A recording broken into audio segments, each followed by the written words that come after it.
Hi, I'm Dana, and today I wanted to talk about autistic self-worth because I feel like throughout my life I've very consistently been told that I need to have more self-worth, I need to have more self-confidence, I need to have more self-esteem, and it's one of the things where we're going to be getting straight into the video because I very much feel like all of those things are things that I would have a lot more of if I had any option of getting them in real life, you know, if I had any sort of like validation towards any of those things, if it felt like I was deserving of any of those things.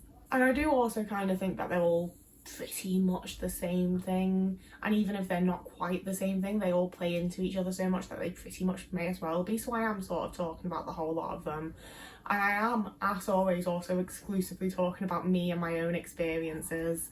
I've had a few videos where I forget to say that, and suddenly I have all these comments from people being like, well, I do this, and it's like, good.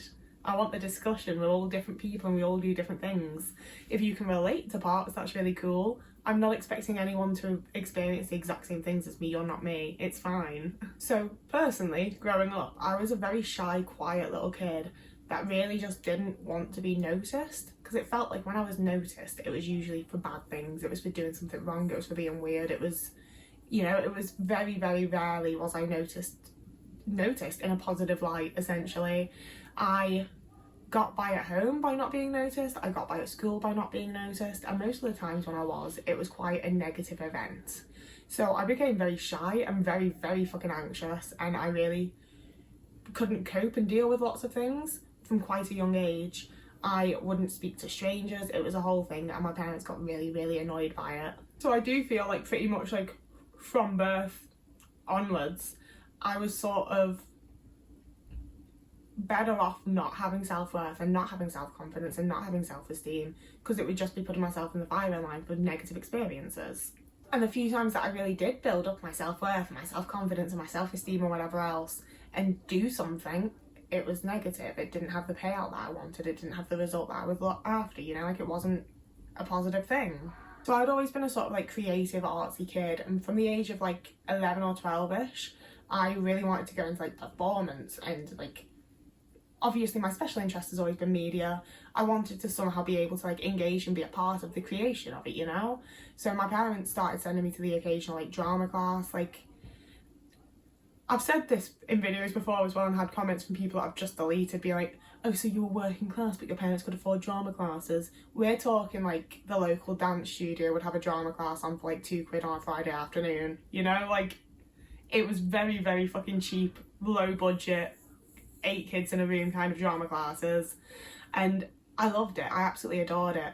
But it was one of those things where like I just found it so hard to engage, and I found it so embarrassing to engage, and because I was so anxious and found it so difficult and everything else, I couldn't put my all into it, you know?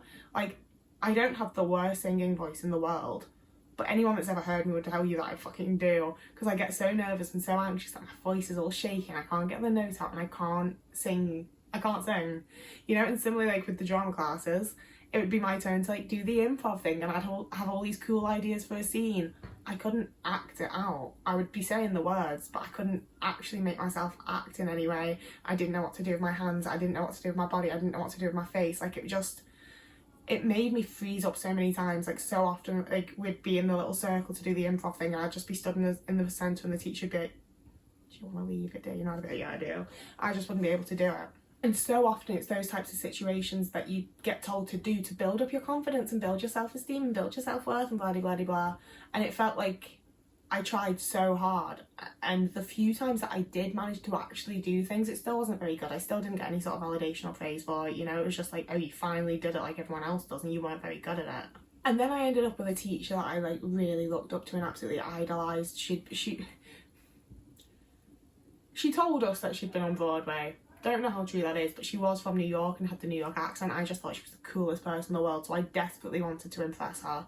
So I'd prepared so hard for this fucking audition for Oliver that she was putting on, and I did it. Like, I did this audition, and like, it wasn't the best audition in the world, it was still me, But it was the best audition I've ever done, you know, like it went the way my rehearsals had, it went the way that I wanted it to, it wasn't bad. I could see from the looks on like the people's faces that like I'd done an okay audition. And afterwards, I didn't get a part in it, and after she came over and she was like, if you just had more confidence, you would have gotten the role. And I've talked about this in videos before because it just pissed me off to such a degree, because I was maybe like 12 or 13, 14 at a push, and it's that type of thing where it's like, well, maybe if someone just once took the fucking risk and believed in me, I'd be able to prove something to myself and other people. But instead, I keep putting this effort in, I keep trying my best, and I keep, you know, doing everything that I can to do something and to build something up and to like believe in myself a bit. And every time I do, I just get knocked down again. You know, like whether it was at home, whether it was at school, whether it was in these drama classes, it felt like everything that I did, every time I tried, every time I had a bit of self-worth and a bit of self-esteem and really thought like, hey, maybe I can do this, and I'd try and I fucking couldn't. And whether it was that like I actually personally physically couldn't do the thing, whether it was that like I just didn't get the opportunity from the people around me, it just felt like I never had that break that would be like the moment where I was like, oh, I can do something, I can achieve something, I can do things. I just never fucking got it. And like obviously that can stand for anybody, but I think that the way that that ties into autism is that it's because I'm autistic, you know, like I do think that a lot of things stem purely from the fact that I'm autistic. I'm not able to engage with people the way that other people are. I'm not able to do the social aspects. I can't do the networking parts. I can't do the social parts as well. And they're all the really important parts to build your self-worth and to build your self-esteem. You know, like those are things that do realistically stem from validation from the people around you. And as an autistic person, I just really fucking didn't get that. We then move into my later teen years, and as any regulars to the channel will know, from the age of 16 to 24 I was in quite a horrible abusive relationship with quite a horrible man. And it was again the type of thing where I don't want to say that I felt like better than anyone, but I definitely felt a degree of like achievement and success, and like I've actually managed to do something just from being in a long-term relationship, regardless of the fact that it was horrible. And that was the kind of thing where I was like, looking back, my self-worth was in the absolute fucking toilet, because I wouldn't have been letting someone treat me like that otherwise. But it also raised my self-esteem and my self-confidence, because I was like, I'm in a relationship, somebody loves me, you know? And I also think that so much of that stemmed from the fact that I was raised in the way of like, that's what I'm here for, you know? My purpose on this planet is to eventually get a husband and have children and have his dinner on the table. And you know, I wasn't married, I wasn't popping out kids, but I was doing everything else that a housewife would do. I was washing his fucking clothes, I was doing his fucking food, I was looking after the house. Like, that was what I thought I was meant to be doing. I felt a big sense of achievement and success from it. It's the incredibly weird mixture of like, my self-worth was very obviously in the toilet because I was letting somebody treat me like that, but I also felt so much self-worth from just the fact that I was in a relationship, you know? And I definitely stayed in that relationship and sort of like jumped into the next one, so largely because I was like, I don't want to be someone that's not in a relationship, you know? I don't want to be someone that can't maintain a relationship, doesn't have somebody to love. Like, I felt like my self-worth was massively tied to being in a relationship, even though I had no self-worth to be letting someone treat me in the way that I let him treat me, you know? And because of the whole polyamory thing, my relationships had crossover, and it was one of those things where I went to another relationship that wasn't particularly like the best or the healthiest, but it was so much, you know, it wasn't an abusive relationship. It might not have been the healthiest, but it wasn't abusive. So to go from an abusive relationship to that, I was immediately like, oh my god, okay. And as much as that relationship had its issues and everything, the person that I was with definitely massively helped to raise my self-worth. And, you know, to the negative, because that's definitely also why I eventually broke up with them. But I had the experience of being around someone who she initially tried really hard to make me feel good about myself, because she could see that I was in like a horrible abusive relationship that I should leave. So she really boosted me and hyped me and like helped me to raise my self-worth and my self-confidence and everything else. And that was obviously really positive and really great and helped me to get out of the abusive relationship.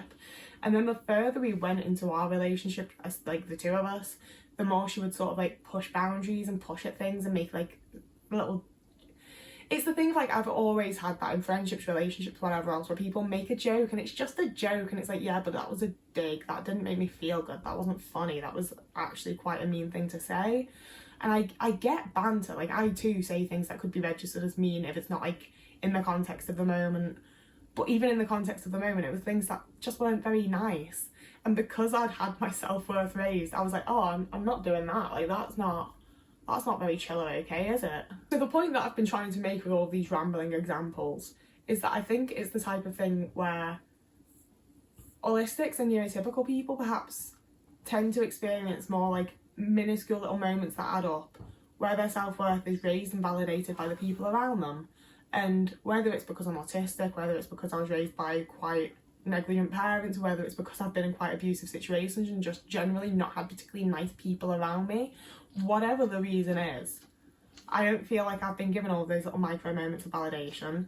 And as a result, although I have worked very, very fucking hard on my self-worth, I still don't really have that much of a grasp on it. I still probably don't have the level of self-worth that I should. And it is something that I constantly have to do the thought process behind.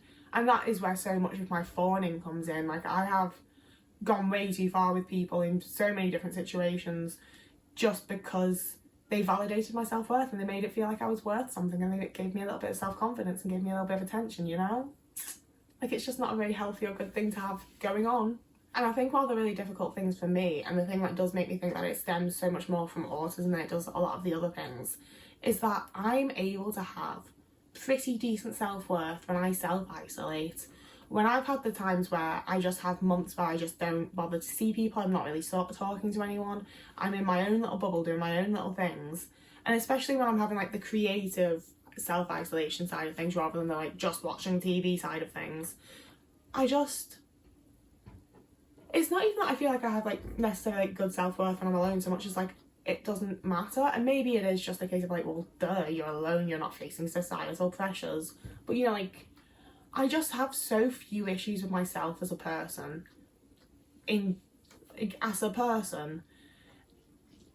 So many of my like self-worth issues and self-confidence issues and whatever else are just when it comes to fucking other people and socialising and being around people. Like, I talked about how I've done a lot of work to like think nicely about myself and not be so hard on myself and all that kind of thing. And like, that's all very well and good. And when I'm alone, I do think nicely about myself and I do have like a decent level of self-worth.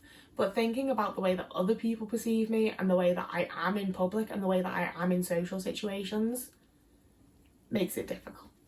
And having self-worth in regard to how I allow other people to treat me is especially difficult. And especially, like, I've had like I said, it's the fawning. There's so many times that I've had the thought of like, this isn't okay, I don't like that, don't do that, don't speak to me like that or whatever. And I just go along with it anyway.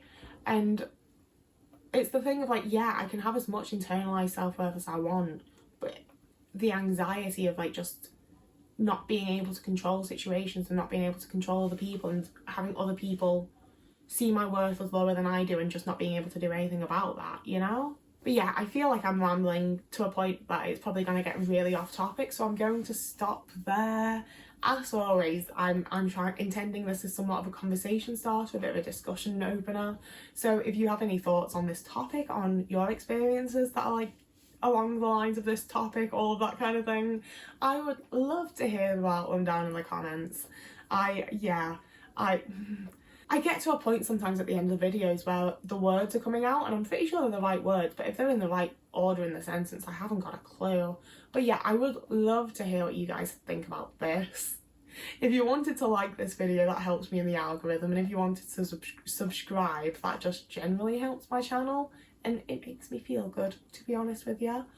If you enjoyed this and you want to see even more of me, you can follow me over on Instagram, where I post occasionally, and you can also follow me over on TikTok, where I post nearly daily. And I know that it's got its issues, but I actually really enjoy TikTok as a platform, for at least in the way that I use it. I like it. I post quite a lot over there if you want to see it. You can also see some of my content early when I actually fucking manage it. If you want to become a Patreon, I keep the price fairly low, but it does cost you money, and then I get the money and then I have money, and that's quite nice. But there's no pressure, you don't have to. If you don't want to do a whole monthly thing, you can also do a one-time donation for me over on Ko-fi. But again, there's no pressure, you do not have to. I will survive. Like, everything's gonna be fine. I've got cat food in, I've got milk. I don't know why. Don't worry, I don't eat the cat. I'm going now. Whoever you are and wherever you are, I hope you're having a lovely morning, evening, day, afternoon, week, month, year. And I will see you again in a couple of days.